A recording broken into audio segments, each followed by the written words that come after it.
ಎಲ್ರಿಗೂ ನಮಸ್ಕಾರ. ನಾನು ನಿಮ್ಮ ಪ್ರೀತಿಯ ಮೇಘ್ನಾ ನಾಗರಾಜ್. ನೀವು ನೋಡ್ತಾ ಇದ್ದೀರಾ ಸಿರಿ ಡಾಕ್ಟರ್ಸ್ ಲೈವ್. ವೀಕ್ಷಕರೇ, ನಿನ್ನೆಯ ಒಂದು ಎಪಿಸೋಡಲ್ಲಿ ಡೆಂಗ್ಯೂನ ಬಗ್ಗೆ ಸಾಕಷ್ಟು ಮಾಹಿತಿಯನ್ನು ತಿಳ್ಕೊಂಡಿದ್ವಿ. ಅಂದರೆ ಡೆಂಗ್ಯೂ ಹೇಗೆ ಬರುತ್ತೆ, ಅದನ್ನು ಹೇಗೆ ತಡೆಗಟ್ಟಬಹುದು, ಈ ಎಲ್ಲ ಮಾಹಿತಿಯನ್ನು ನಿನ್ನೆ ತಿಳ್ಕೊಂಡಿದ್ವಿ. ಸೊ ಇವತ್ತು ಕೂಡ ರಕ್ತನಾಳಗಳಿಗೆ ಸಂಬಂಧಿತ ಕಾಯಿಲೆ, ಅಂದರೆ ಇದು ಹೇಗೆ ಬರುತ್ತೆ, ನಮಗೆ ಈ ಒಂದು ಕಾಯಿಲೆ ಬಂದಿದೆ ಅಂತ ಹೇಗೆ ಗೊತ್ತಾಗುತ್ತೆ, ಜೊತೆಗೆ ಟ್ರೀಟ್ಮೆಂಟ್ ಏನು, ಸೊ ಈ ಎಲ್ಲ ಒಂದು ವಿಚಾರಗಳ ಬಗ್ಗೆ ತಿಳಿಸ್ಕೊಡೋದಕ್ಕೆ ಇವತ್ತು ನಮ್ಮ ಜೊತೆ ಇದ್ದಾರೆ ಡಾಕ್ಟರ್ ಶಶಿಧರ್ KP ಅವರು, senior consultant vascular surgeon, Apollo hospital, Seshadripuram, Bengaluru. ಬನ್ನಿ ಅವ್ರನ್ನ ಕಾರ್ಯಕ್ರಮಕ್ಕೆ ವೆಲ್ಕಮ್ ಮಾಡೋಣ. ಸರ್ ನಮಸ್ತೆ, ನಮ್ಮ ಕಾರ್ಯಕ್ರಮಕ್ಕೆ ಆತ್ಮೀಯವಾದ ಸ್ವಾಗತ. ಸರ್ ಹೇಗಿದ್ದೀರಾ? ಓಕೆ ಸರ್, ಮೊದಲನೇದಾಗಿ ವಾಸ್ಕ್ಯುಲರ್ ಸರ್ಜನ್ ಅಂದರೆ ಯಾರು? ಸೊ ತುಂಬ ಜನಕ್ಕೆ ಈ ಒಂದು ವಿಷಯ ಗೊತ್ತಿರಲ್ಲ, ಏನು ಟ್ರೀಟ್ಮೆಂಟ್ ಕೊಡ್ತಾರೆ, ಸೊ ಅವರ ಒಂದು ಕೆಲಸ ಏನು ಅಂತ ತುಂಬ ಜನಕ್ಕೆ ಗೊತ್ತಿರಲ್ಲ. ಸೊ ಅದ್ರ ಬಗ್ಗೆ ನಮ್ಮ ವೀಕ್ಷಕರಿಗೆ ಮಾಹಿತಿಯನ್ನು ತಿಳಿಸ್ಕೊಡಿ. ಎಲ್ಲರಿಗೂ ನಮಸ್ತೆ. ಇದೊಂದು ರಿಲೇಟಿವ್ಲಿ ನ್ಯೂ ಫೀಲ್ಡು. ಬಾಡಿಲೊಂದು ಸರ್ಕ್ಯುಲೇಟರಿ ಸಿಸ್ಟಮ್ ಅಂತಿದೆ, ಅದಕ್ಕೆ ಹಾರ್ಟು ಪಂಪಿಂಗ್ ಸ್ಟೇಷನ್ನು, ಹಾರ್ಟ್ ಮುಖಾಂತರ ಆಕ್ಸಿಜನೇಟೆಡ್ ಬ್ಲಡ್ಡು, ನ್ಯೂಟ್ರಿಷನ್ನು ಎಲ್ಲದನ್ನು ರಕ್ತನಾಳಕ ಮುಖಾಂತರ ಪ್ರತಿಯೊಂದು ಸೆಲ್ಫ್ಸಿಗೂ ತಲುಪಿಸುತ್ತೆ. ಅದು ಶುದ್ಧ ರಕ್ತನಾಳ ಅಥವಾ ಆರ್ಟ್ರಿ ಅಂತ ಹೇಳ್ತೀವಿ.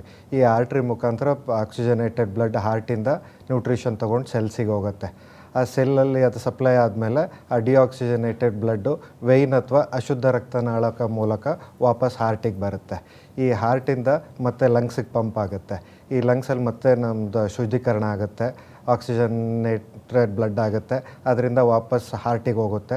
ಹಾರ್ಟಿಂದ ಮತ್ತೆ ಇದೇ ಥರ ಬಾಡಿಲಿ ಎಲ್ಲ ಥರ ಸರ್ಕ್ಯುಲೇಷನ್ ಸಿಸ್ಟಮಲ್ಲಿ ಆರ್ಟ್ರಿ ಅಥವಾ ವೆಯ್ನ್ ಮುಖಾಂತರ ಸಪ್ಲೈ ಆಗುತ್ತೆ. ಈ ಆರ್ಟ್ರಿ ವೆಯ್ನ್ಗೂ ಸುಮಾರಷ್ಟು ಕಾಯಿಲೆಗಳು ಬರುತ್ತೆ. ಇದಕ್ಕೆ ವ್ಯಾಸ್ಕ್ಯುಲರ್ ಡಿಸೀಸಸ್ ಅಂತ ಹೇಳ್ತೀವಿ. ಇದನ್ನು ಟ್ರೀಟ್ ಮಾಡೋರೆ ವ್ಯಾಸ್ಕ್ಯುಲರ್ ಸರ್ಜನ್. ಇದು ರಿಲೇಟಿವ್ಲಿ ನ್ಯೂ ಫೀಲ್ಡು. ಇದು ಬಗ್ಗೆ ಸುಮಾರು ಜನಕ್ಕೆ ಅವೇರ್ನೆಸ್ ಇಲ್ಲ. ಸೊ ಅದ್ರ ಬಗ್ಗೆ ಅವೇರ್ನೆಸ್ ಕೊಡಲಿಕ್ಕೆ ಇವತ್ತು ನಾನು ಬಂದಿದ್ದೀನಿ. ಎಲ್ಲರಿಗೂ ಕಾರ್ಡಿಯಾಲಜಿಸ್ಟ್ ಅಂತ ಗೊತ್ತಿರ್ತಾರೆ. ಹಾರ್ಟಲ್ಲಿ ರಕ್ತನಾಳ ಬ್ಲಾಕ್ ಆದರೆ ಹಾರ್ಟ್ ಅಟ್ಯಾಕ್ ಆಗುತ್ತೆ, ಇಲ್ಲ ಎದೆ ಭಾಗದಲ್ಲಿ ನೋವು ಬರುತ್ತೆ, ಎಂಜೈನಾ ಅಂತ ಹೇಳ್ತೀವಿ. ಇದನ್ನು ಟ್ರೀಟ್ ಮಾಡೋರೆ ಕಾರ್ಡಿಯಾಲಜಿಸ್ಟು. ಅದೇ ಥರ ಬ್ರೈನ್ಗೂ ಬ್ಲಡ್ ಸಪ್ಲೈ ಹೋಗುತ್ತೆ, ಅದು ಬ್ಲಾಕ್ ಆದರೆ ಸ್ಟ್ರೋಕ್ ಆಗುತ್ತೆ, ಅದನ್ನು ಟ್ರೀಟ್ ಮಾಡೋರೆ ನ್ಯೂರಾಲಜಿಸ್ಟ್. ಅದೇ ಥರ ಬಾಡಿಲಿ ಎಲ್ಲ ಕಡೆ ರಕ್ತನಾಳಗಳಿರುತ್ತೆ, ಅದು ಬ್ಲಾಕ್ ಆದರೂ ಸುಮಾರಷ್ಟು ತೊಂದರೆಗಳಾಗುತ್ತೆ, ವ್ಯಾಸ್ಕ್ಯುಲರ್ ಕಾಯಿಲೆಗಳಾಗುತ್ತೆ. ಇದನ್ನು ಟ್ರೀಟ್ ಮಾಡೋರೆ ವ್ಯಾಸ್ಕ್ಯುಲರ್ ಸರ್ಜನು. ಇದು ರಿಲೇಟಿವ್ಲಿ ನ್ಯೂ ಫೀಲ್ಡ್ ಅಂತ. ಯಾಕಂದರೆ ಒಂದು 25-30 ವರ್ಷದ ಕೆಳಗೆ ಈ ಥರ ಡಾಕ್ಟರ್ಗಳು ಇರ್ತಿರಲಿಲ್ಲ. ಇಂಡಿಯಾದಲ್ಲಿ ಫೆಸಿಲಿಟಿನೂ ಇರ್ತಿರಲಿಲ್ಲ, ಅದಕ್ಕೆ ಪರಿಣಿತ ತಜ್ಞರು ಇರ್ತಿರಲಿಲ್ಲ. ಆಗಿನ ಸುಮಾರು 25 ವರ್ಷ ಕೆಳಗೆ ಹಿಂದೆ ವಿದೇಶಕ್ಕೆ ಹೋಗಿ ಸುಮಾರಷ್ಟು ಇದರಲ್ಲಿ ತರಬೇತಿ ತಗೊಂಡು ಇಂಡಿಯಾದಲ್ಲಿ ಬಂದು ಟ್ರೈನಿಂಗ್ ಶುರು ಮಾಡಿ ಸುಮಾರು ಇಲ್ಲಿ ಸ್ಟ್ರಕ್ಚರ್ಡ್ ಪ್ರೋಗ್ರಾಮ್ ಕ್ರಿಯೇಟ್ ಆಯಿತು. ಸೊ ಇವಾಗ ಸಾಕಷ್ಟು ವ್ಯಾಸ್ಕ್ಯುಲರ್ ಸರ್ಜನ್ಸ್ ಇದ್ದಾರೆ. ಈ ವ್ಯಾಸ್ಕ್ಯುಲರ್ ಏನೇ ಕಾಯಿಲೆಗೆ ಬಂದರೂ ಟ್ರೀಟ್ಮೆಂಟ್ ಮಾಡೋಕ್ಕೆ ಆಲ್ಮೋಸ್ಟ್ ಸುಮಾರು ಜನ ವ್ಯಾಸ್ಕ್ಯುಲರ್ ಸರ್ಜನ್ಸ್ ಇದ್ದಾರೆ. ಸೊ ಇದು ರಿಲೇಟಿವ್ಲಿ ಚಿಕ್ಕ ಫೀಲ್ಡು, ಕಡಿಮೆ ಜನ ಇದ್ದಾರೆ. ನಮ್ಮದೊಂದು ವ್ಯಾಸ್ಕ್ಯುಲರ್ ಸೊಸೈಟಿ ಆಫ್ ಇಂಡಿಯಾ ಅಂತಿದೆ, ಅದರಲ್ಲಿ ಸುಮಾರು 1,000 ಜನ ಮೆಂಬರ್ಸ್ ಇದ್ದೀವಿ. ಪ್ರತಿ ವರ್ಷ ಇದರ ಮುಖಾಂತರ ಅವೇರ್ನೆಸ್ ಪ್ರೋಗ್ರಾಮ್ ಕ್ರಿಯೇಟ್ ಮಾಡ್ತೀವಿ. ಸೊ ಲಾಸ್ಟ್ ಇಯರ್ ಒಂದು ಆ್ಯಂಪುಟೇಷನ್ ಫ್ರೀ ಇಂಡಿಯಾ ಅಂತ ಒಂದು ಕ್ಯಾಂಪೈನ್ ಮಾಡಿದ್ವಿ. ಈ ಕ್ಯಾಂಪೈನ್ ಮುಖ್ಯ ಉದ್ದೇಶನೇ ಎಲ್ಲಾದರೂ ಬೇರೆ ಪೆರಿಫೆರಲಲ್ಲಿ ರಕ್ತನಾಳ ಬ್ಲಾಕ್ ಆದರೆ ಆ ಬ್ಲಾಕಿಂದ ಆ್ಯಂಪುಟೇಷನ್ ಯಾವುದೇ ರೀತಿ ಮಾಡಬಾರ್ದು, ಆ ರಕ್ತ ಚಲನೆನ ಸರಿಪಡಿಸ್ಬೇಕು ಅಥವಾ ರೀವ್ಯಾಸ್ಕ್ಯುಲರೈಸ್ ಮಾಡಬೇಕು. ಈ ಉದ್ದೇಶದಿಂದನೇ ಪ್ಯಾನ್ ಇಂಡಿಯಾ ಒಂದು ವಾಕಥಾನ್ ಮಾಡಿದ್ವಿ. ಇದು ಸಾಕಷ್ಟು ಅವೇರ್ನೆಸ್ ಕ್ರಿಯೇಟ್ ಆಯಿತು. ಸೊ ಇದರಿಂದ ಇವಾಗ ಅವೇರ್ನೆಸ್ ಕ್ರಿಯೇಟ್ ಆಗಿರೋದ್ರಿಂದ ಡೈರೆಕ್ಟಾಗಿ ಪೇಷಂಟ್ಸಿಗೆ ಗೊತ್ತಾಗುತ್ತೆ ಈ ಥರ ಪ್ರಾಬ್ಲಮ್, ರಕ್ತನಾಳ ಪ್ರಾಬ್ಲಮ್ ಬಂದರೆ ವ್ಯಾಸ್ಕ್ಯುಲರ್ ಸರ್ಜನ್ ಹತ್ರ ಬರಬೇಕು ಅಂತೇಳಿ. ಡಾಕ್ಟರ್, ಇವಾಗ ರಕ್ತನಾಳಗಳು ಅಂದಾಗ ರಕ್ತನಾಳಗಳಿಗೆ ಯಾವ್ಯಾವ ಥರದ ಕಾಯಿಲೆ ಬರಬಹುದು? ಇದರಲ್ಲಿ ನಾನು ಹೇಳಿದೆ, ಶುದ್ಧ ರಕ್ತ, ಅಶುದ್ಧ ರಕ್ತನಾಳ ಅಂತ ಎರಡಿದೆ. ಶುದ್ಧ ರಕ್ತನಾಳಗೆ ಆರ್ಟ್ರಿ ಅಂತ ಹೇಳ್ತೀವಿ, ಅಶುದ್ಧ ರಕ್ತನಾಳಗೆ ವೆಯ್ನ್ಸ್ ಅಂತ ಹೇಳ್ತೀವಿ. ಈ ಶುದ್ಧ ರಕ್ತನಾಳಗೆ ಬ್ಲಾಕ್ ಆಗುತ್ತೆ, ಅದೇ ಕಾಮನೆಸ್ಟ್ ಪ್ರಾಬ್ಲಮ್. ಅದಕ್ಕೆ ಪೆರಿಫೆರಲ್ ವ್ಯಾಸ್ಕ್ಯುಲರ್ ಆರ್ಟೀರಿಯಲ್ ಡಿಸೀಸ್ ಅಂತ ಹೇಳ್ತೀವಿ. ಇದು ಬ್ಲಾಕ್ ಆದರೆ ಅದು ಬ್ಲಾಕ್ ಆಗಿರೋದ್ರಿಂದ ಡಿಸ್ಟಲ್ ಅಥವಾ ಅದ್ರ ಕೆಳಗಡೆ ರಕ್ತ ಚಲನೆ, ನ್ಯೂಟ್ರಿಷನ್ ಸಿಗದೆ ಆ ಭಾಗಕ್ಕೆ ಸುಮಾರಷ್ಟು ತೊಂದರೆ ಆಗುತ್ತೆ. ಇದೇ ಕಾಮನೆಸ್ಟ್ ಪ್ರಾಬ್ಲಮ್ಮು. ಎರಡನೇ ಕಾಮನ್ ಪ್ರಾಬ್ಲಮ್ ಅನ್ಯೂರಿಸಮ್ ಅಂತ ಬರುತ್ತೆ. ಅನ್ಯೂರಿಸಮ್ ಅಂದರೆ ಈ ರಕ್ತನಾಳ ಬಲೂನ್ ಥರ ಊದ್ಕೊಳ್ಳುತ್ತೆ. ಇದು ಸುಮಾರಷ್ಟು ತೊಂದರೆ ಕೊಡುತ್ತೆ. ಇದು ಯಾಕಂದರೆ ಸಿಂಪ್ಟಮೇ ಬರೋದಿಲ್ಲ, ಇದು ಒಂದು ಬರ್ಸ್ಟ್ ಆಗಿಬಿಡುತ್ತೆ ಕೆಲವು ಸಲ. ಈ ಥರ ಬರ್ಸ್ಟ್ ಆದರೆ ತೀವ್ರ ರಕ್ತಸ್ರಾವ ಆಗುತ್ತೆ. ಸೊ ಇದೆರಡು ಕಾಮನ್ ಪ್ರಾಬ್ಲಮ್ ಆರ್ಟ್ರಿಗೆ ಬರೋದು. ವೆಯ್ನ್ ಅಂದರೆ ಅಶುದ್ಧ ರಕ್ತನಾಳಗೆ ಇನ್ನೆರಡು ಕಾಮನ್ ಪ್ರಾಬ್ಲಮ್ ಇದೆ. ಒಂದು, ರಕ್ತ ಹೆಪ್ಪುಕಟ್ಟುತ್ತೆ, DVT ಅಂತೇಳಿ. ಬಾಡಿಲಿ ಬ್ಲಡ್ ಫ್ಲೋಯಿಂಗಲ್ಲಿದ್ದರೆ ಲಿಕ್ವಿಡ್ ಆಗಿರುತ್ತೆ, ಒಂದು ವೇಳೆ ಬಾಡಿಯಿಂದ ಹೊರಗೆ ಬಂದರೆ ಕ್ಲಾಟ್ ಆಗುತ್ತಲ್ಲ, ಅದು ಗಟ್ಟಿ ಆಗುತ್ತೆ.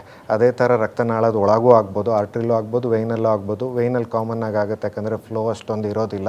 ಈ ವೆಯ್ನಲ್ಲಿ ಕ್ಲಾಟ್ ಆಗೋದಕ್ಕೆ DVT ಅಂತ ಹೇಳ್ತೀವಿ. ತುಂಬ ಡೇಂಜರಸ್ ಕಂಡೀಷನ್. ಕೆಲವು ಸಲ ಸ್ಲಿಪ್ ಆಗಿ ಪಲ್ಮನರಿ ಎಂಬಲಿಸಮ್ ಆಗಿ ಎಮರ್ಜೆನ್ಸಿ ಸಿಚುವೇಶನ್ಸ್ ಕ್ರಿಯೇಟ್ ಆಗುತ್ತೆ. ಇನ್ನೊಂದು ಕಾಮನ್ ಪ್ರಾಬ್ಲಮ್ ಬರೋದು ವ್ಯಾರಿಕೋಸ್ ವೈನು. ಈ ಸೂಪರ್ಫಿಷಿಯಲ್ ಕಾಲಲ್ಲಿ ವೆಯ್ನ್ಸಿಗೆ ಬರುತ್ತೆ, ರಕ್ತನಾಳಗಳದ ಉಬ್ಬುತ್ತೆ, ತಿರುಚ್ಕೊಳ್ಳುತ್ತೆ. ಇದಕ್ಕೆ ವ್ಯಾರಿಕೋಸ್ ವೈನ್ ಅಂತ ಹೇಳ್ತೀವಿ.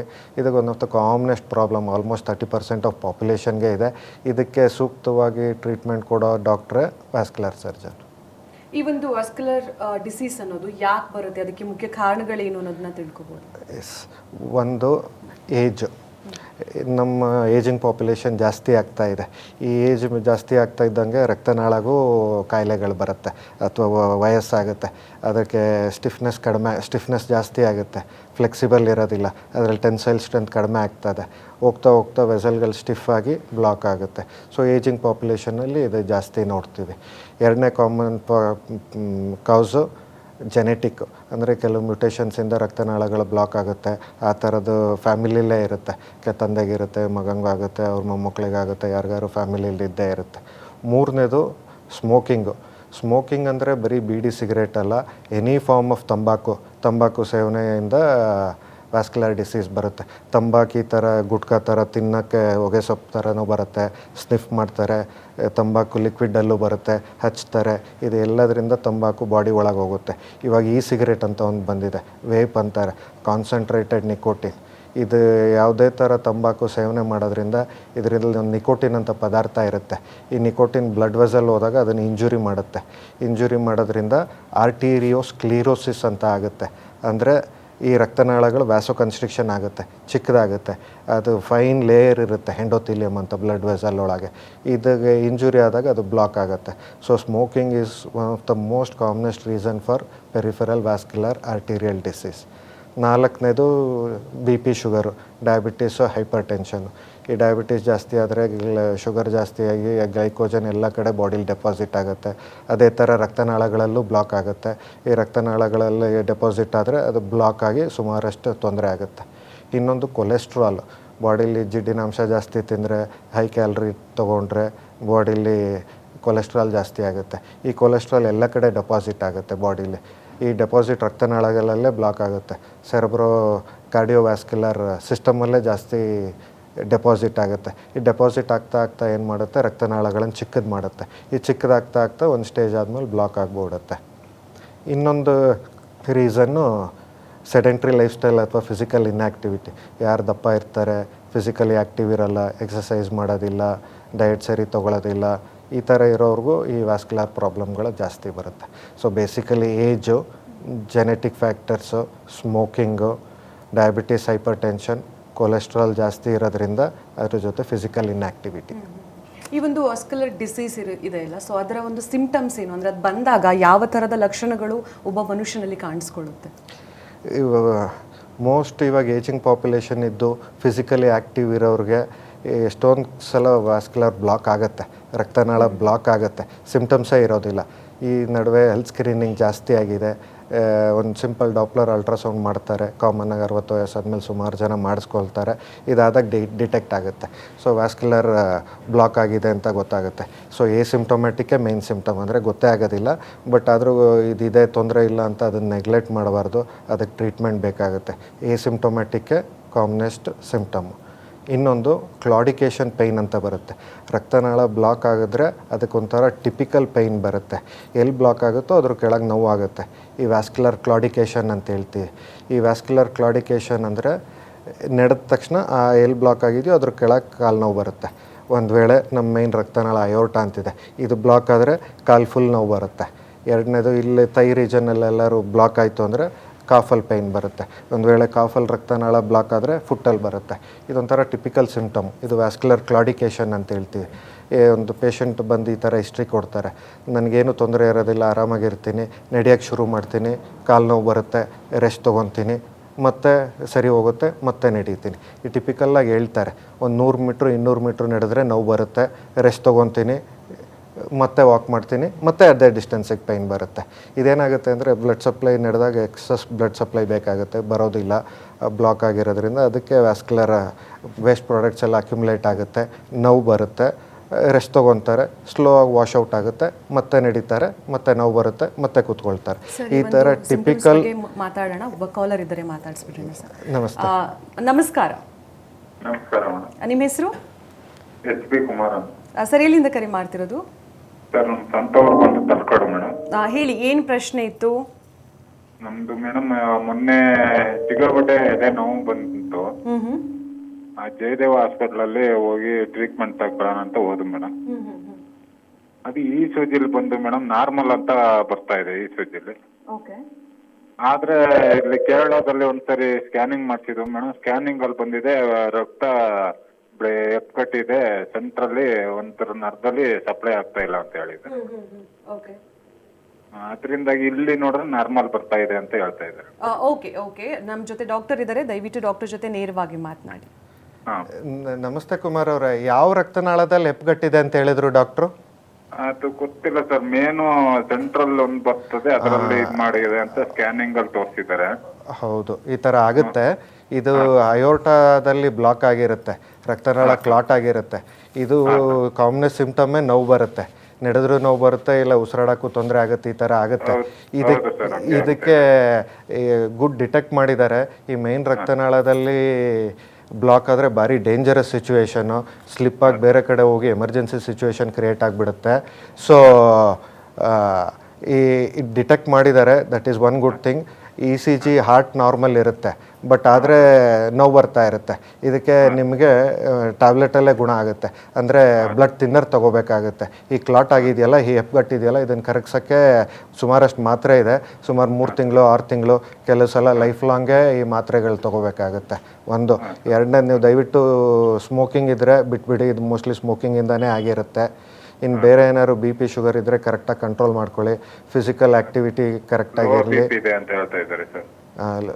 ಲೋ BP ಇದ್ದರೆ ಪರವಾಗಿಲ್ಲ, ಬಟ್ ಹೈ BP ಇದ್ದರೆ ಕಂಟ್ರೋಲ್ ಮಾಡಬೇಕು. ಸ್ವಲ್ಪ ಫಿಸಿಕಲಿ ಆ್ಯಕ್ಟಿವ್ ಆಗೂ ಇರಬೇಕು. ದಿನ ಒಂದು 4-5 ಕಿಲೋಮೀಟ್ರು ನಡೆಯೋ ಅಷ್ಟು ಅಭ್ಯಾಸ ಮಾಡ್ಕೊಳ್ಳಿ. ಸ್ಲೋ ಆಗಿ ಕ್ರಮೇಣವಾಗಿ ಒಂದು 3 ತಿಂಗಳಲ್ಲಿ ನಿಮ್ಮ ತೊಂದರೆಗಳೆಲ್ಲ ಹೋಗುತ್ತೆ. ಇದು ಮೆಡಿಕಲಿ ಮ್ಯಾನೇಜ್ ಮಾಡೋ ಅಂಥ ಕಂಡೀಷನ್ನೇ. ಲೈಫ್ ಸ್ಟೈಲ್ ಸ್ವಲ್ಪ ಚೇಂಜ್ ಮಾಡಿಕೊಂಡ್ರೆ ನೆಕ್ಸ್ಟಿಂದ ನಿಮಗೆ ಇನ್ನೇನು ತೊಂದರೆಗಳು ಬರೋದಿಲ್ಲ.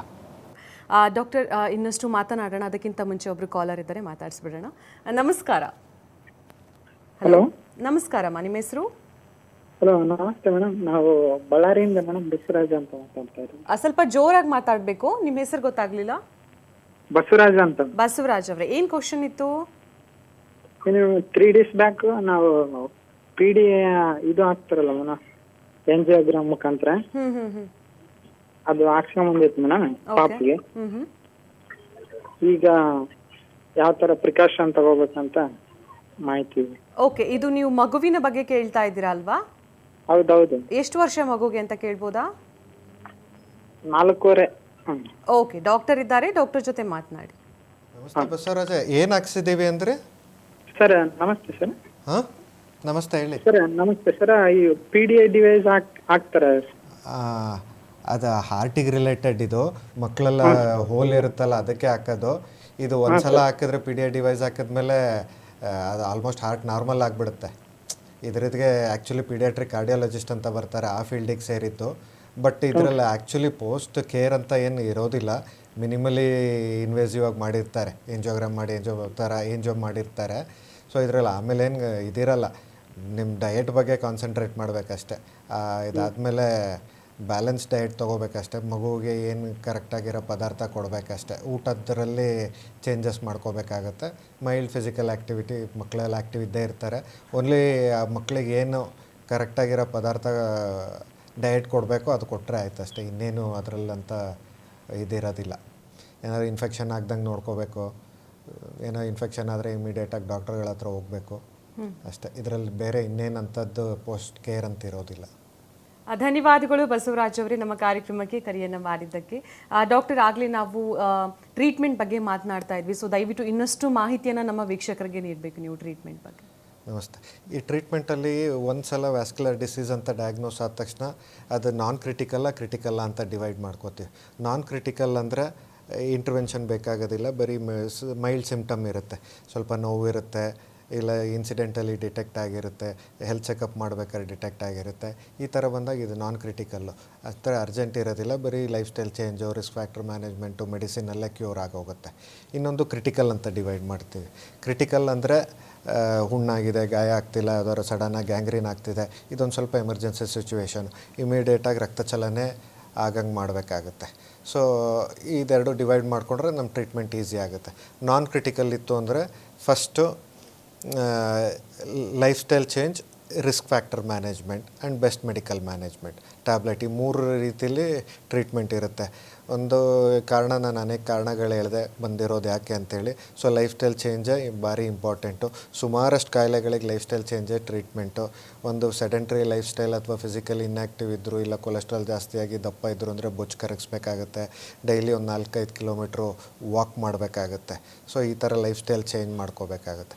ಎರಡನೇದು ನಮ್ಮ ಡಯಟ್ ಚೇಂಜ್ ಮಾಡ್ಕೋಬೇಕಾಗತ್ತೆ. ನಮಗೆ ಈಗ ಸ್ವಲ್ಪ ಹೈ ಕ್ಯಾಲ್ರಿ, ಹೈ ಫ್ಯಾಟಿ, ಬೊಜ್ಜಿನಾಂಶ, ಕೊಬ್ಬಿನಾಂಶ ಇರೋ ಫುಡ್ಡನ್ನು ತೊಗೋಬಾರ್ದು. ಬ್ಯಾಲೆನ್ಸ್ ಡಯಟು ಪ್ಲಸ್ ಕರೆಕ್ಟಾಗಿರೋ ತರಕಾರಿ, ಹಣ್ಣುಗಳನ್ನು ಹೆಚ್ಚಿಗೆ ತಿನ್ನಬೇಕಾಗುತ್ತೆ. ಮೂರನೇದು ರಿಸ್ಕ್ ಫ್ಯಾಕ್ಟರ್ ಚೇಂಜು. ಸ್ಮೋಕಿಂಗ್ ಹೇಳಿದೆ, ಸ್ಮೋಕಿಂಗಿಂದ ಎಷ್ಟು ಪ್ರಾಬ್ಲಮ್ ಆಗುತ್ತೆ ಅಂತ ಹೇಳಿದೆ. ಹೆಡ್ ಟು ಟೋ ಪ್ರಾಬ್ಲಮ್ ಆಗುತ್ತೆ. ಈ ಸ್ಮೋಕಿಂಗ್ ಇದ್ದರೆ ಇದನ್ನು ಎನಿ ಫಾರ್ಮ್ ಆಫ್ ಟೊಬ್ಯಾಕೊ ಎಲ್ಲದನ್ನು ಬಿಡಲೇಬೇಕಾಗುತ್ತೆ. ಎಷ್ಟೊಂದು ಜನಕ್ಕೆ ಬಿಡೋಕ್ಕಾಗೋದಿಲ್ಲ, ಅಡಿಕ್ಷನ್ ಇರುತ್ತೆ. ಬಟ್ ಇದು ಬಿಡೋದ್ರಿಂದನೇ ಅರ್ಧ ಟ್ರೀಟ್ಮೆಂಟ್ ಆಗುತ್ತೆ. ಅವ್ರು ಬಿಡಲಿಲ್ಲ ಅಂದರೆ ಅದಕ್ಕೆ ಹೆಲ್ಪಿಗೆ ಇರ್ತಾರೆ. ನಮ್ಮ ಸೈಕ್ಯಾಟ್ರಿಸ್ಟು ಅಥವಾ ಪಲ್ಮನಾಲಜಿಸ್ಟ್ ಇದ್ದಾರೆ, ಅವರು ಡಿ ಅಡಿಕ್ಷನ್ ಅಂತ ಮಾಡ್ತಾರೆ. ಅಂದರೆ ಸ್ಮೋಕಿಂಗ್ ಕ್ರೇವಿಂಗನ್ನು ಕಡಿಮೆ ಮಾಡಿಸ್ತಾರೆ. ಸೊ ಇದು ನಮ್ಮದು ಟ್ರೀಟ್ಮೆಂಟಲ್ಲಿ ಇಂಪಾರ್ಟೆಂಟ್ ಪಾರ್ಟು. ನಾಲ್ಕನೇದು ರಿಸ್ಕ್ ಫ್ಯಾಕ್ಟರ್ ಮ್ಯಾನೇಜ್ಮೆಂಟಲ್ಲಿ ಶುಗರು, ಬಿ ಪಿ. ನಾನು ಹೇಳಿದೆ ಶುಗರು, ಬಿ ಪಿಯಿಂದ ಸುಮಾರು ಕಡೆ ರಕ್ತನಾಳಗಳ ಬ್ಲಾಕ್ ಆಗುತ್ತೆ ಅಂತೇಳಿ.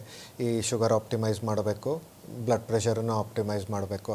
ಇದೆರಡೂ ಆಪ್ಟಿಮೈಸ್ ಮಾಡಲಿಲ್ಲ ಅಂದರೆ ಮತ್ತೆ ರಕ್ತನಾಳಗಳ ಬ್ಲಾಕ್ ಜಾಸ್ತಿ ಆಗ್ತಾನೆ ಹೋಗುತ್ತೆ. ಸೊ ಇದು ಮೆಡಿಕಲ್ ಮ್ಯಾನೇಜ್ಮೆಂಟು. ಇನ್ನೊಂದು ಟ್ಯಾಬ್ಲೆಟಲ್ಲಿ ಹೇಳಿದೆ, ಒಂದು ವೇಳೆ ರಕ್ತನಾಳ ಬ್ಲಾಕ್ ಆಗಿದೆ ಅಂದರೆ ಬ್ಲಡ್ ಥಿನ್ನರ್ ಬೇಕಾಗುತ್ತೆ. ಆಸ್ಪ್ರಿನ್ನು, ಕ್ಲೋಪಿಡೋಗ್ರಿಲ್ ಅಂತ ಹೇಳಿದೆ. ಇದು ಬ್ಲಡ್ಡನ್ನು ತೆಳು ಮಾಡುತ್ತೆ. ಇದು ತೆಳು ಮಾಡಿದಾಗ ಏನಾಗುತ್ತೆ, ನಮ್ಮ ರಕ್ತ ಸಂಚಾರ ಈಸಿ ಆಗುತ್ತೆ. ಬ್ಲಡ್ ಒಂಚೂರು ಬ್ಲಾಕ್ ಇದ್ದರೂ ಪಾರ್ಷಿಯಲಿ ಸ್ಕ್ವೀಸ್ ಆಗಿ ಬ್ಲಡ್ಡು ಮುಂದೆ ಹೋಗುತ್ತೆ.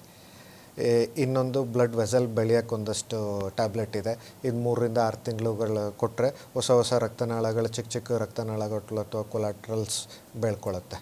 ಸೊ ಬೇಸಿಕಲಿ ನಾನ್ ಕ್ರಿಟಿಕಲ್ ಇದ್ದಾಗ life style change, risk factor management and adequate tablets with best medical management. ಇದು ನಾನ್ ಕ್ರಿಟಿಕಲ್ ಇದ್ದರೆ ಇಷ್ಟರಲ್ಲೇ ಪ್ರಾಬ್ಲಮ್ ಎಲ್ಲ ಸಾಲ್ವ್ ಆಗೋಗುತ್ತೆ. ಒಂದು ವೇಳೆ ಕ್ರಿಟಿಕಲ್ ಆಗಿದೆ ಅಂದ್ಕೊಳ್ಳಿ, ಹುಣ್ಣಾಗಿದೆ, ಹುಷಾರಾಗ್ತಿಲ್ಲ, ಇಲ್ಲ ಗ್ಯಾಂಗ್ರೀನ್ ಆಗಿದೆ, ಅದಕ್ಕೆ ನಾವು ಅಗ್ರೆಸಿವ್ ಆಗಿ ಟ್ರೀಟ್ಮೆಂಟ್ ಬೇಕೇ ಬೇಕಾಗುತ್ತೆ. ರಿವ್ಯಾಸ್ಕ್ಯುಲರೈಸ್ ಮಾಡಬೇಕಾಗತ್ತೆ. ಬ್ಲಡ್ ಎಲ್ಲಿ ಬ್ಲಾಕ್ ಆಗಿದೆಯೋ ಅದಕ್ಕೆ ಬ್ಲಡ್ ಸರ್ಕ್ಯುಲೇಷನ್ ಇನ್ಕ್ರೀಸ್ ಮಾಡಬೇಕಾಗತ್ತೆ. ಇವಾಗ ಒಂದು ಎಂಡೋವ್ಯಾಸ್ಕ್ಯುಲರ್ ಅಂತಿದೆ, ಅಂದರೆ ಪಿನ್ ಹೋಲ್ ಟೆಕ್ನಿಕ್ಕು. ಮೊದಲೆಲ್ಲ ಬೈಪಾಸು, ಓಪನ್ ಸರ್ಜರಿಯಲ್ಲೇ ಮಾಡ್ತಿದ್ವಿ. ಇವಾಗ ಟೆಕ್ನಾಲಜಿ ಅಡ್ವಾನ್ಸ್ ಆಗಿದೆ, ಒಳ್ಳೊಳ್ಳೆ ಗ್ಯಾಡ್ಜೆಟ್ಸ್ ಇದೆ. ಇದ್ರ ಮುಖಾಂತರ ಪಿನ್ ಹೋಲಿಂದ ಮಾಡ್ತೀವಿ. ಎಲ್ಲಿ ಬ್ಲಾಕ್ ಆಗಿದೆಯೋ ಅದಕ್ಕೊಂದು ಚಿಕ್ಕ ರಕ್ತನಾಳ ಇದು ತೋರಿಸ್ತೀನಿ. ಇದೇ ನಮ್ಮದು ರಕ್ತನಾಳ ಬ್ಲಾಕ್ ಆಗಿದೆ ಅಂದ್ಕೊಳ್ಳಿ. ಇದು ಕೊಲೆಸ್ಟ್ರಾಲ್ ಕುತ್ಕೊಂಡು ಈ ಥರ ಬ್ಲಾಕ್ ಆಗಿದೆ. ಇಲ್ಲಿಂದ ಬ್ಲಡ್ ಬರ್ತಿರೋದು ಮುಂದೆ ಹೋಗೋದಿಲ್ಲ, ಈ ಥರ ಬ್ಲಾಕ್ ಆಗಿದೆ. ಇದಕ್ಕೊಂದು ಶೀಟ್ ಹಾಕ್ಕೊಂಡು ಒಂದು ವೈರ್ ಹಾಕ್ಬಿಟ್ಟು ಇದನ್ನು ಬಲೂನಲ್ಲಿ ದಪ್ಪ ಮಾಡ್ತೀವಿ. ಸೊ ಇದು ಎಲ್ಲಿ ಬ್ಲಾಕ್ ಆಗಿದೆಯೋ ಅದ್ರ ಮುಖಾಂತರ ಭಾರಿ ಥಿನ್ ವೈರ್ ಬರುತ್ತೆ. ಈ ಥಿನ್ ವೈರ್ ಬಂದಾಗ ಅದ್ರ ಮೇಲೆ ವೈರ್ ಪಾಸ್ ಮಾಡ್ಕೊಂಬಿಟ್ಟು ನಾರ್ಮಲ್ಲಿಂದ ನಾರ್ಮಲ್ ಹೋಗಿ ಒಂದು ಬಲೂನ್ ತೊಗೊಂಡು ದಪ್ಪ ಮಾಡಿದ್ರೆ ಸಾಕು, ಮತ್ತು ಬ್ಲಡ್ ಸರ್ಕ್ಯುಲೇಷನ್ ರೀಎಸ್ಟಾಬ್ಲಿಷ್ ಆಗಿಬಿಡುತ್ತೆ. ಇಷ್ಟೇ ನಮ್ಮ ಪೆರಿಫೆರಲಲ್ಲಿ ಸಾಕಾಗುತ್ತೆ ಎಷ್ಟೊಂದು ವೆಸಲಲ್ಲಿ. ಬಟ್ ಕೆಲವು ಸಲ ಏನಾಗುತ್ತೆ, ಮತ್ತೆ ಬ್ಲಾಕ್ ಆಗ್ತಾ ಇರುತ್ತೆ, ಅದೇ ರೀಕಾಯಿಲ್ ಆಗುತ್ತೆ, ಪದೇ ಬ್ಲಾಕ್ ಆಗುತ್ತೆ, ಈ ಥರ ಓಪನ್ ಆಗೋಲ್ಲ. ಆವಾಗ ಸ್ಟೆಂಟಿಂಗ್ ಅಂತ ಮಾಡ್ತೀವಿ. ಅದೇ ಥರ ವೈರ್ ಮೇಲೆ ಸ್ಟೆಂಟ್ ತೊಗೊಂಡೋಗ್ಬಿಟ್ಟು ಸ್ಟೆಂಟ್ ಹಾಕ್ತೀವಿ. ಈ ಸ್ಟೆಂಟ್ ಹಾಕಿದ್ರೆ ನೋಡಿ ಇದು ಬ್ಲಾಕ್ ಓಪನ್ ಆಯ್ತಲ್ಲ, ಈ ರಕ್ತನಾಳಗಳಲ್ಲಿ ಈ ಹೊಸ ಪೈಪ್ ಇದ್ದಂಗೆ ಬ್ಲಡ್ ವೆಸಲ್ ಇರಲಿರುತ್ತೆ, ಇದ್ರ ಮುಖಾಂತರ ಬ್ಲಡ್ ಹೋಗುತ್ತೆ. ಸೊ ಇದು ಎಂಡೋವ್ಯಾಸ್ಕ್ಯುಲರ್ ಟೆಕ್ನಿಕಲ್ಲಿ ಮಾಡೋದು. ಇದು ಎಂಡೋವ್ಯಾಸ್ಕ್ಯುಲರ್ ಟೆಕ್ನಿಕ್ ಇದು ಭಾರಿ ಅಡ್ವಾನ್ಸ್ ಆಗಿದೆ. ಇವಾಗ ತುಂಬ ಅಡ್ವಾನ್ಸ್ ಆಗ್ತಾಯಿದೆ, ತುಂಬ ಗ್ಯಾಡ್ಜೆಟ್ಸ್ ಫ್ರೆಂಡ್ಲಿ ಬರ್ತಾಯಿದೆ. ಈ ಟ್ರೀಟ್ಮೆಂಟಲ್ಲೇ 90% ಆಫ್ ವ್ಯಾಸ್ಕ್ಯುಲರ್ ಪ್ರಾಬ್ಲಮ್ ಏನೇ ಇದ್ದರೂ ಅದನ್ನು ಸರಿ ಮಾಡ್ಬೋದು. ಇನ್ನೊಂದು ಈ ಥರ ಆಗೋದಿಲ್ಲ ಕೆಲವರಿಗೆ, ಬ್ಲಾಕ್ ಪದೇ ಆಗ್ತಾಯಿದೆ, ವೈರ್ ಹೋಗ್ತಿಲ್ಲ ಅಂದರೆ ಅದಕ್ಕೊಂದು ಬೈಪಾಸ್ ಸರ್ಜರಿ ಅಂತ ಇದೆ.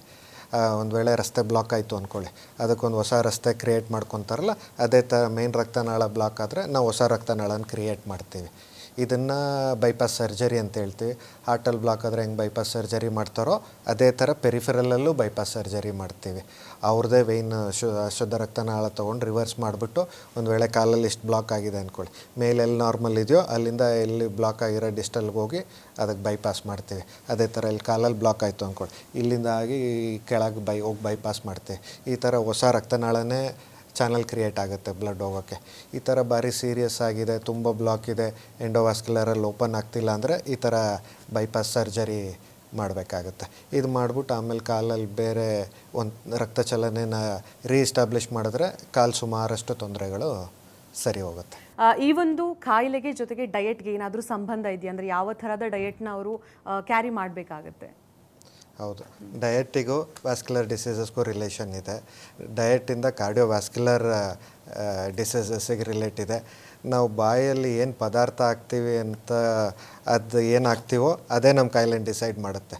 ಇವಾಗ ನಮ್ಮ ಸೂಪರ್ ಮಾರ್ಕೆಟಲ್ಲಿ ಸಿಗೋ ಫುಡ್ ಹೆಂಗಿರುತ್ತೆ ಅಂದರೆ highly adulterated, addictive, high calorie, preserved, processed ಫುಡ್ಡೇ ಸಿಗೋದು.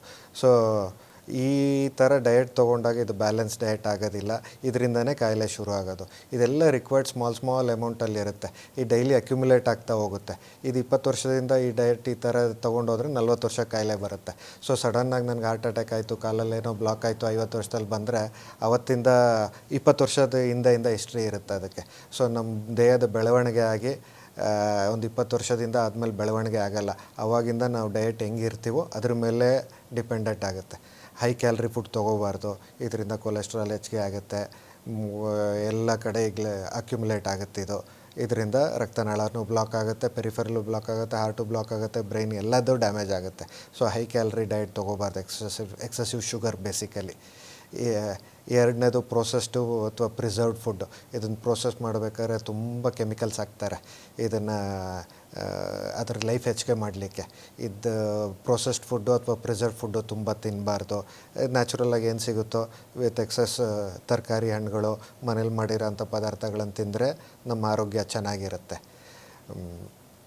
ಇದಾದಮೇಲೆ ಈ ಡಯೆಟ್ಟು ಇದೊಂಥರ ಇಂಟೆಲಿಜೆನ್ಸ್ ಫೇಲ್ಯೂರ್ ಇದ್ದಂಗೆ. ಕಾಯಿಲೆ 40 ವರ್ಷಕ್ಕೆ ಬಂತು ಅಂದರೆ ಅವತ್ತು ಚೇಂಜ್ ಮಾಡೋಕ್ಕಾಗಲ್ಲ, 20 ವರ್ಷದಿಂದ ಪ್ರಾಬ್ಲಮ್ ಇದೆ ಅಂತೇಳಿ. ಸೊ ಇದನ್ನು 20 ವರ್ಷ ಅವ್ರ ಬಾಡಿಲಿ ಡಿಟೆಕ್ಟ್ ಆಗಿರಲ್ಲ ನಮ್ಮ ಬಾಡಿಲಿ ಏನು ಚೇಂಜ್ ಆಗ್ತಾ ಇದೆ. ಸ್ವಲ್ಪ ಚೇಂಜ್ ಆದರೂ ನೆಗ್ಲೆಕ್ಟ್ ಮಾಡ್ತಾರೆ.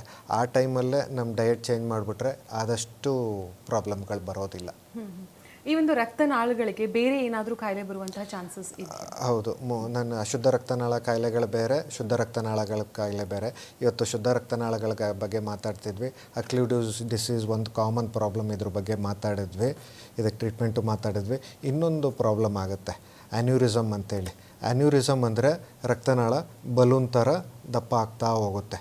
ಇದು ಏನಾಗುತ್ತೆ, ವಯಸ್ಸಾಗ್ತಿದ್ದಂಗೆ ಅಥವಾ ಸ್ಮೋಕಿಂಗ್ ಸೇಮ್ ರಿಸ್ಕ್ ಫ್ಯಾಕ್ಟರಿಂದ ಒಂದು ಎಲಾಸ್ಟಿನ್ ಅಂತ ಇರುತ್ತೆ ಬ್ಲಡ್ ವೆಸಲಲ್ಲಿ, ಅದು ಟೆನ್ಸೈಲ್ ಸ್ಟ್ರೆಂತ್ ಮೇಂಟೈನ್ ಮಾಡುತ್ತೆ. ಇದೇನಾಗುತ್ತೆ, ಅದು ಡಿಜನ್ರೇಟ್ ಆಗುತ್ತೆ ಸ್ಮೋಕಿಂಗಿಂದ, ಮಲ್ಟಿಪಲ್ ರೀಸನ್ಸಿಂದ ಆಗುತ್ತೆ. ಆವಾಗ ಬ್ಲಡ್ ವೆಸಲ್ ಬಲೂನ್ ಥರ ಬೆಳ್ಕೊಳ್ತಾ ದಪ್ಪ ಆಗ್ತಾ ಹೋಗುತ್ತೆ. ಇದು ಯಾಕೆ ಭಾರಿ ಡೇಂಜರ್ ಅಂದರೆ, ಇದು ದಪ್ಪ ಆಗ್ತಾ ಹೋದರೆ ಇದಕ್ಕೆ ಸಿಮ್ಟಮೇ ಬರೋದಿಲ್ಲ. ಯಾವ ಥರ ಬಲೂನ್ ಊದ್ತಾ ಹೋದರೆ ಅದು ಒಂದು ಸ್ಟೇಜ್ ತನಕ ತಡ್ಕೊಳ್ಳುತ್ತೆ, ಆಮೇಲೆ ಒಂದು ಸ್ಟೇಜ್ ಆದಮೇಲೆ ಟಪ್ ಅಂತ ಬರ್ಸ್ಟ್ ಆಗುತ್ತೆ. ಅದೇ ಥರ ರಕ್ತನಾಳನೂ ಬರ್ಸ್ಟ್ ಆಗಿಬಿಡುತ್ತೆ. ಆ ಥರ ಎಲ್ಲರೂ ಬರ್ಸ್ಟ್ ಆಯಿತು ಅಂದರೆ ಇಮಿಡಿಯೇಟಾಗಿ ರಕ್ತಸ್ರಾವ ಆಗುತ್ತೆ, ಇಂಟರ್ನಲ್ ಬ್ಲೀಡಿಂಗ್ ಆಗುತ್ತೆ. ಒಂದು 30 ಮಿನಿಟ್ಸು ಸರ್ವೈವ್ ಆಗಲ್ಲ. ಈ ಥರ ಆದರೆ ಯಾರು ಪೇಷಂಟ್ಸ್ ಹಾಸ್ಪಿಟ್ಲಿಗೆ ರೀಚ್ ಆಗಲ್ಲ. ಸೊ ಇದನ್ನು ಡಿಟೆಕ್ಷನ್ ತುಂಬ ಇಂಪಾರ್ಟೆಂಟು. ಇದನ್ನು ಈ ವೆಸ್ಟರ್ನ್ ವರ್ಲ್ಡಲ್ಲೆಲ್ಲ ಒಂದು ಸ್ಕ್ರೀನಿಂಗ್ ಪ್ರೋಗ್ರಾಮ್ ಇದೆ. 60 ವಯಸ್ಸಾದಮೇಲೆ ಈ ಅನ್ಯೂರಿಸಮ್ ಡಿಟೆಕ್ಟ್ ಮಾಡೋಕ್ಕೆ ಒಂದು ಡಾಪ್ಲರ್ ಅಲ್ಟ್ರಾಸೌಂಡ್ ಅಂತ ಎಲ್ಲ ಕಡೆ ಮಾಡ್ತಾರೆ. ಬಟ್ ನಮ್ಮ ಇಂಡಿಯಾದಲ್ಲಿ ಅವೇರ್ನೆಸ್ ಸ್ವಲ್ಪ ಕಡಿಮೆ ಇದೆ. ಸೊ ಇದ್ರ ಅವೇರ್ನೆಸ್ ತುಂಬ ಇಂಪಾರ್ಟೆಂಟು ಇದೆ. ಇದು ಒಂದು ಡಾಕ್ಟರ್, ಒಂದು ಉದಾಹರಣೆ ಜೊತೆಗೆ ನೀವು ವಿವರಿಸಬೇಕು. ಅದಕ್ಕಿಂತ ಮುಂಚೆ ಒಬ್ಬರು ಕಾಲರ್ ಇದ್ದಾರೆ, ಮಾತಾಡಿಸ್ಬಿಡೋಣ. ಮಾತಾಡೋಣ. ಓಕೆ ಓಕೆ, ನಮಸ್ಕಾರ. ಹಲೋ, ನಮಸ್ಕಾರ. ನಿಮ್ಮ ಹೆಸರು?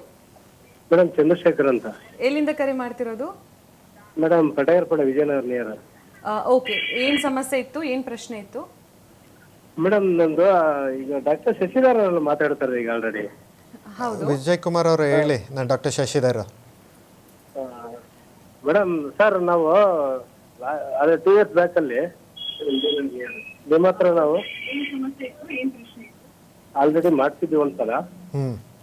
ಅಪ್ಪೋಲೋ ಹಾಸ್ಪಿಟ್ಲಲ್ಲೇ ಬಂದ್ ಮಾಡ್ಸಿದ್ವಿ. ಹೇಳಿ. ಇವಾಗ ಇದೇನಾಗ್ತಿದೆ ಅಂದ್ರೆ ಇವತ್ತು ತಿರ್ಗಾ ಮತ್ತೆ ಬ್ಲಾಕ್ ಆಗಿದೆ ಅಲ್ಲ ಸರ್? ಇದು ವ್ಯಾರಿಕೋಸ್ ವೈನಿಗೆ ಲೇಸರ್ ಮಾಡಿರ್ತೀವಿ ಅನ್ಸತ್ತಲ್ಲ? ಹಾ, ಹೌದೌದು. ಓಕೆ, ಇದು ಈ ಸಿಮ್ಟಮ್ ಆಲ್ಮೋಸ್ಟ್ ಕ್ಲಿಯರ್ ಆಗಿರುತ್ತೆ. ನಿಮ್ಮ ಮೋಸ್ಟ್ಲಿ ಉಬ್ಬಿದ ರಕ್ತನಾಳ ಇರುತ್ತೆ, ಅದಕ್ಕೆ ಲೇಸರ್ ಮಾಡಿರ್ತೀವಿ. ರಕ್ತನಾಳಗಳಂತೂ ಕಾಣೋದಿಲ್ಲ. ಇವಾಗ ಮೋಸ್ಟ್ಲಿ ಸ್ವಲ್ಪ ಕಪ್ಪಾಗ್ತಾ ಇರುತ್ತೆ. ಅದು ಏಕೆಂದರೆ ಚಿಕ್ಕ ಚಿಕ್ಕ ರಕ್ತ ಅಕ್ಯುಮುಲೇಟ್ ಆಗಿರೋದ್ರಿಂದ ಅದರಿಂದ ಹಿಮೋಸೆಡ್ರಿನ್ ಬಂದು ಹೊರಗೆ ಕೂತ್ಕೊಂಡ್ಬಿಟ್ಟು ಈ ಥರ ಕಪ್ಪಾಗುತ್ತೆ. ನಾನೊಂದು ಆಯಿಂಟ್ಮೆಂಟ್ ಇದಾದಮೇಲೆ ನಿಮಗೆ ಹೇಳ್ತೀನಿ, ಅದೊಂದು ಆಯಿಂಟ್ಮೆಂಟ್ ಹಚ್ಕೊಳ್ಳಿ, ಕಡಿಮೆ ಆಗುತ್ತೆ.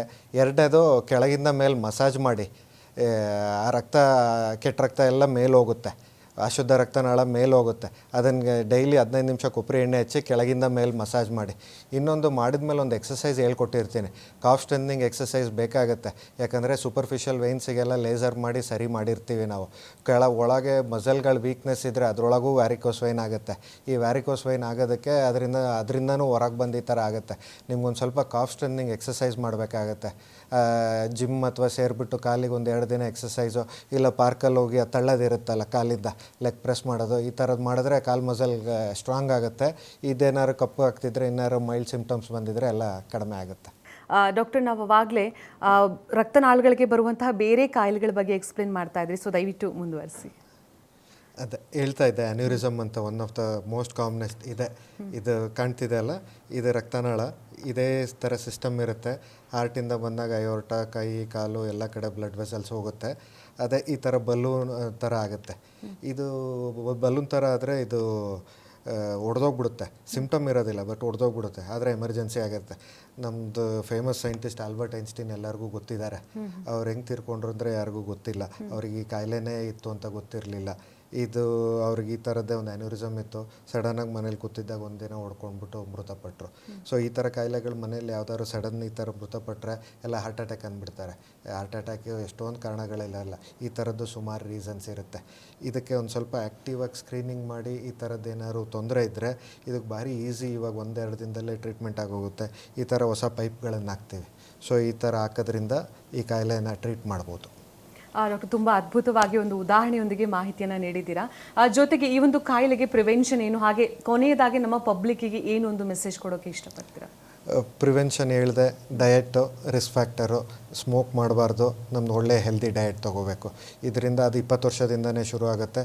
ಅಲ್ಲಿಂದ ನಮ್ಮ ಡಯಟು, ಲೈಫ್ ಸ್ಟೈಲ್ ಚೆನ್ನಾಗಿದ್ದರೆ ನಮ್ಮ ಜೀವನ ಶೈಲಿನೂ ಚೆನ್ನಾಗಿರುತ್ತೆ, ಆರೋಗ್ಯವಾಗಿರುತ್ತೆ. ಇನ್ನೊಂದು ಪಬ್ಲಿಕ್ಕಿಗೆ ಏನು ಮೆಸೇಜ್ ಕೊಡ್ತೀನಿ ಅಂದರೆ, ನಮ್ಮ ದೇಶದಲ್ಲಿ ಇದಕ್ಕೆ ಆ್ಯಕ್ಟಿವಾಗಿ ಸ್ಕ್ರೀನ್ ಮಾಡಿ ಇದನ್ನು ಪ್ರಾಬ್ಲಮ್ ಹುಡುಕಿ ಇದಕ್ಕೆ ಟ್ರೀಟ್ಮೆಂಟ್ ಮಾಡ್ತಾ ಇಲ್ಲ. ಇದು ಒಂದು ವೇಳೆ ಕಾಯಿಲೆ ಬಂದಮೇಲೆ ಏನಾದ್ರು ತೊಂದರೆ ಆದಮೇಲೆ ಅಲ್ಲಿಂದ ಶುರು ಮಾಡ್ತಾ ಇದ್ದೀವಿ ಟ್ರೀಟ್ಮೆಂಟು. ಸೊ ಇದನ್ನು ಮುಂಚೆನೇ ಪತ್ತೆ ಹಚ್ಚೋದು ತುಂಬ ಇಂಪಾರ್ಟೆಂಟು.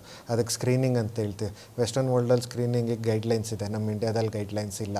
ಗೈಡ್ಲೈನ್ಸ್ ಇದೆ, ಯಾರೂ ಫಾಲೋ ಮಾಡೋದಿಲ್ಲ. ಯಾವ್ದಾದ್ರೂ 60 ವಯಸ್ಸಾದಮೇಲೆ ಒಂದು ಸಿಂಪಲ್ ಅಲ್ಟ್ರಾಸೌಂಡ್ ಡಾಪ್ಲರ್ ಅಂತ ಟೆಸ್ಟ್ ಮಾಡ್ಬೋದು. ಈ ಟೆಸ್ಟ್ ಮಾಡಿದ್ರೆ ರಕ್ತನಾಳಗಳಲ್ಲಿ ಏನಾದ್ರು ಪ್ರಾಬ್ಲಮ್ ಇದೆಯಾ ಅಂತ ಗೊತ್ತಾಗುತ್ತೆ. ಪ್ರತಿ ಹೆಲ್ತ್ ಚೆಕಪ್ ಅಂತ ಮಾಡ್ತಾರೆ, ಅದರಲ್ಲಿ ಡಾಪ್ಲರ್ ಮಾಡೋದಿಲ್ಲ. 60 ವಯಸ್ಸಾದಮೇಲೆ ಎಕ್ಸ್ಪೆಷಲಿ ಇದೊಂದು ಡಾಪ್ಲರ್ ಅಲ್ಟ್ರಾಸೌಂಡ್ ಸ್ಕ್ರೀನಿಂಗ್ ಅಂತ ಮಾಡಿಸ್ಕೊಳ್ಳಿ.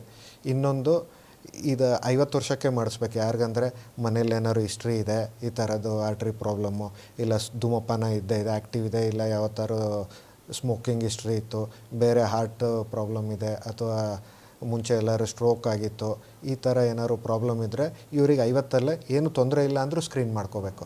ಆ್ಯಕ್ಟಿವಾಗಿ ಅವರೇ ಅಲ್ಟ್ರಾಸೌಂಡ್ ಅಥವಾ ಡಾಪ್ಲರ್ ಸ್ಕ್ಯಾನ್ ಮಾಡಿ ಈ ಥರದನ್ನು ಪ್ರಾಬ್ಲಮ್ ಎಲ್ಲರೂ ಮುಂಚೆ ಕಂಡುಹಿಡಿದ್ರೆ ಇದನ್ನು ಸರ್ಜರಿ ಅಥವಾ ಏನು ಇಂಟರ್ವೆನ್ಷನ್ ಇಲ್ಲದೇ ಟ್ರೀಟ್ ಮಾಡ್ಬೋದು ಬರೀ ಮೆಡಿಸಿನಲ್ಲಿ.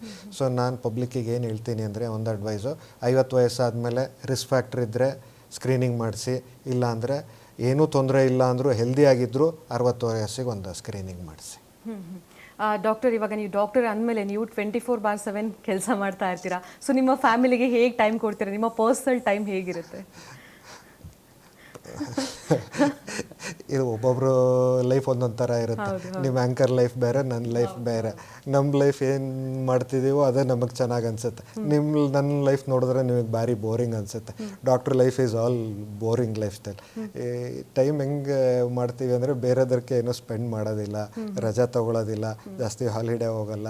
ಇದರಿಂದ ಇನ್ನು ಉಳಿದ ಟೈಮಲ್ಲಿ ಮನೆಯಲ್ಲಿ ಮಕ್ಕಳ ಜೊತೆ, ವೈಫ್ ಜೊತೆ ಸ್ಪೆಂಡ್ ಮಾಡ್ತೀವಿ. ಸೊ ಇದರಿಂದ ಮಾಡ್ತೀವಿ. ದಿನ ಕೆಲಸ ಮಾಡ್ತೀವಿ, ಬೇರೆ ಏನು ಕೆಲಸ ಮಾಡಲಿಲ್ಲ ಅಂದಾಗ ಮನೇಲಿ ಹೋದಾಗ ಅವ್ರ ಜೊತೆ ಸ್ಪೆಂಡ್ ಮಾಡ್ತೀವಿ. ಸೊ ನಮ್ಮ ಡೈಲಿ ರುಟೀನೇ ಹಿಂಗಾಗ್ಬಿಟ್ಟಿದೆ. ಸ್ವಲ್ಪ boring lifestyle, but adjust ಆಗಿರೋದಕ್ಕೆ ನಮ್ಗೆ ಅದೇ ಚೆನ್ನಾಗಿ ಅನಿಸುತ್ತೆ. But it is still good life. ಇವಾಗ ನಾವೆಲ್ಲರೂ ಹೇಳ್ತೀವಿ ಆರೋಗ್ಯವೇ ಭಾಗ್ಯ ಅಂತ. ಸೊ ಡಾಕ್ಟರ್ ಅಂದಮೇಲೆ ನೀವು ಇನ್ನೂ ತುಂಬ ಹೆಲ್ತ್ ಕಾನ್ಷಿಯಸ್ ಆಗಿರ್ತೀರ, ಅಂದರೆ ನಿಮ್ಮ ಡಯಟ್ ಫುಡ್ ಆಗಿರ್ಬೋದು, ಸೊ ಪ್ರತಿಯೊಂದೂ. ಸೊ ನೀವು ಕೂಡ ಅದೇ ಥರನ, ಅಂದರೆ ಹೆಲ್ತ್ ತುಂಬ ಕಾನ್ಷಿಯಸ್ ಲೈಕ್ ಫುಡ್ ಬಗ್ಗೆ ಎಲ್ಲ? ಇದು ಇದು ಬ್ರೈನಲ್ಲಿ ಇರುತ್ತೆ ಇದು ಕ್ವಶನ್, ಇದಕ್ಕೆ ಆನ್ಸರು. ಇದು ನಮ್ಮ ಬ್ರೈನಿಂದ ಅಡಿಕ್ಷನ್ನು, ಫುಡ್ಡು, ಹ್ಯಾಬಿಟ್ಸ್ ಎಲ್ಲ ಡಿಸೈಡ್ ಮಾಡುತ್ತೆ. ಹೆಲ್ತ್ ಇದ್ದಾಗ ಸ್ವಲ್ಪ ಅವೇರ್ನೆಸ್ ಇರೋದ್ರಿಂದ ಏನಾದ್ರು ತೊಂದರೆ ಆಗ್ತಿದೆ ಅಂದರೆ ಸ್ವಲ್ಪ ಜಲ್ದಿನೇ ಪತ್ತೆ ಆಗುತ್ತೆ. ಬಟ್ ನಾವು ಜನರಲ್ ಪಬ್ಲಿಕ್ ಥರನೇ ಇನಿಷಿಯಲ್ 20 ವರ್ಷಕ್ಕೆ ಅಥವಾ 40 ವರ್ಷ ಆಗೋ ತನಕ ಬಾಡಿಲಿ ಏನು ಚೇಂಜಸ್ ಆಗಲಿಲ್ಲ ಅಂದರೆ ನಾವು ಯಾವುದೂ ಪ್ರಿವೆನ್ಷನ್ ತಗೊಳ್ಳಲ್ಲ. ಬಟ್ ಏನಾದ್ರು ಜಲ್ದಿ ಪ್ರಾಬ್ಲಮ್ ಆಗ್ತಿದೆ ಅಂದರೆ ನಮಗೆ ಗೊತ್ತಾಗುತ್ತೆ. ಸೊ ಅವಾಗಿಂದ ಎಲ್ಲರೂ ಲೈಫ್ ಸ್ಟೈಲ್ ಚೇಂಜ್ ಮಾಡ್ಕೊಳ್ತಾರೆ. ಡಾಕ್ಟರ್ಗಳು ರಿಲೇಟಿವ್ಲಿ ಆರೋಗ್ಯವಾಗಿರ್ತಾರೆ. ಓಕೆ ಡಾಕ್ಟರ್, ನಿಮ್ಮ ಜೊತೆ ಮಾತಾಡಿ ತುಂಬಾ ಖುಷಿ ಆಯಿತು. ತುಂಬಾ ಅದ್ಭುತವಾದ ಮಾಹಿತಿಯನ್ನು ತಿಳಿಸ್ಕೊಟ್ರಿ. ಧನ್ಯವಾದಗಳು. ನಮಸ್ತೆ, ಥ್ಯಾಂಕ್ ಯು. ವೀಕ್ಷಕರೇ, ನೋಡಿದ್ರಲ್ಲ, ಮತ್ತೆ ಮುಂದಿನ ಸಂಚಿಕೆಯಲ್ಲಿ ಇನ್ನೊಂದು ಹೊಸ ಟಾಪಿಕ್ ಜೊತೆ ನಾನು ನಿಮ್ಮನ್ನು ಭೇಟಿ ಮಾಡ್ತೀನಿ. ಅಲ್ಲಿವರೆಗೂ ನೋಡ್ತಾ ಇರಿ ಸಿರಿ ಕನ್ನಡ ಚಾನೆಲ್. ನಮಸ್ಕಾರ.